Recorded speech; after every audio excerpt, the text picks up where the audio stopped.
The Eternal Spring of Mr. Ito, Chapter 16, Part 2.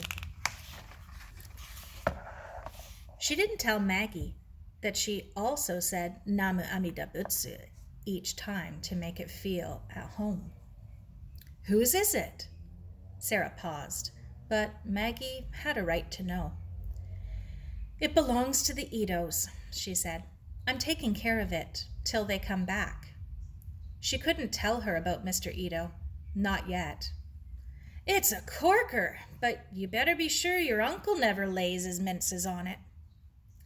I know. Sara stood up, the aiguromatsu a light but solid weight at the bottom of her bag. We better go or they'll start looking for us. What time are you picking us up? 9:30. The train is at 10. Late that night, the children tumbled sleepily out of Mr. Hale's car. Sara got a brief glimpse of tall black pines against the night sky, stars twinkling frostily through their branches, and then they were hustled indoors to cups of hot cocoa and bed. In the morning, they woke to the slow jangle of cowbells. I love it already, Sara said. The girls hurried into their clothes in their little room under the eaves. I'm hungry as a bear, Maggie said. Let's see what's for breakfast. Downstairs, the boys were already at the table in front of plates piled with pancakes and syrup. Flapjacks are my specialty, Mr. Hale said in his booming voice. Sit down, young ladies. Another stack's coming right up. He busied himself at the stove. So, as I was saying, boys and girls, do just whatever you like. Swim in the creek. Do the milking with me. Help yourselves to the hammock in the orchard. And ride, if you want. Those horses need exercise, with my boys off in the army. Ride 'em as much as you want. Good for 'em. They're getting fat and lazy. His deep laugh rolled around the kitchen. Just be sure to cool 'em off gradual on the way home and rub 'em down good when you bring 'em in. They all four loved riding the horses, but Sara liked visiting them in their stalls best.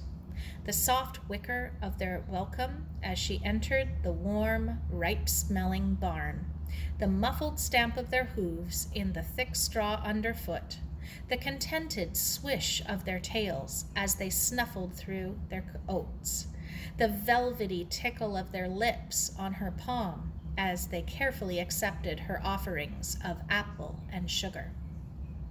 She owed them that, for each morning she stole some of their water for the two bonsai hidden in the tack room.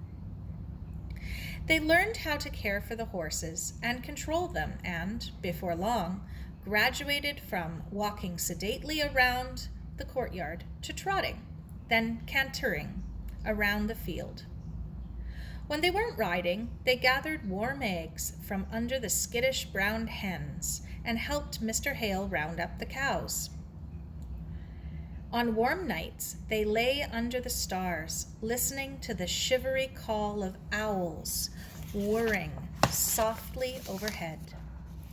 On cool nights, they played cards in front of the snapping fire or gathered around to listen to one of Mr. Hale's mountain stories.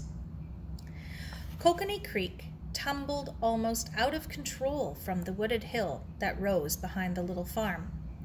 It sparkled in the sun, bubbling and rushing over its stony bed. But when they paddled their feet in it, their ankles ached from cold in less than a minute. That creek's born in the high mountains, not far from here, said Mr. Hale. There's probably still snow up there, feeding this little stream. He clapped Ernie on the shoulder. But fish don't pay no mind to the cold. Best trout in British Columbia come down that creek. Ernie shook his head when Mr. Hale brought out a fishing rod. It don't seem right to kill something what did me no harm, he said. You go ahead, Mr. Hale. I'll go see to the horses.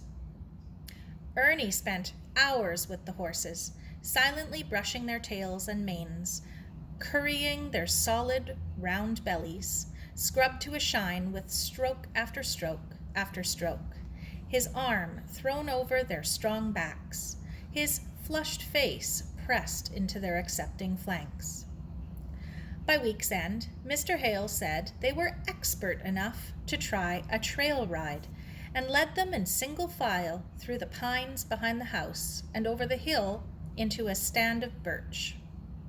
They ambled along a sun-dappled path, the kokanee chuckling and gurgling beside them. They rode silently, enjoying the soft clop of the horses' hooves and the pure, high notes of the wood thrushes saluting them as they rode by. They stopped for lunch by a rough wooden bridge, munching thick beef sandwiches and spice cookies while the horses sipped delicately from the stream, then continued on their way. "We'll hit the road into town in a bit," said Mr. Hale. "What do you say we stop at Bob Maynard's place of business, get a soda, pass the time of day? Then we'd best start home, or Lorna will start worrying about her dinner." His laugh boomed through the woods, and the blue jays flurried up through the trees. Before long, they reached the road and turned the animals toward a group of frame buildings clustered on either side of a narrow valley. As they rode into town, they passed a sign. It said, "Welcome to Slocan City."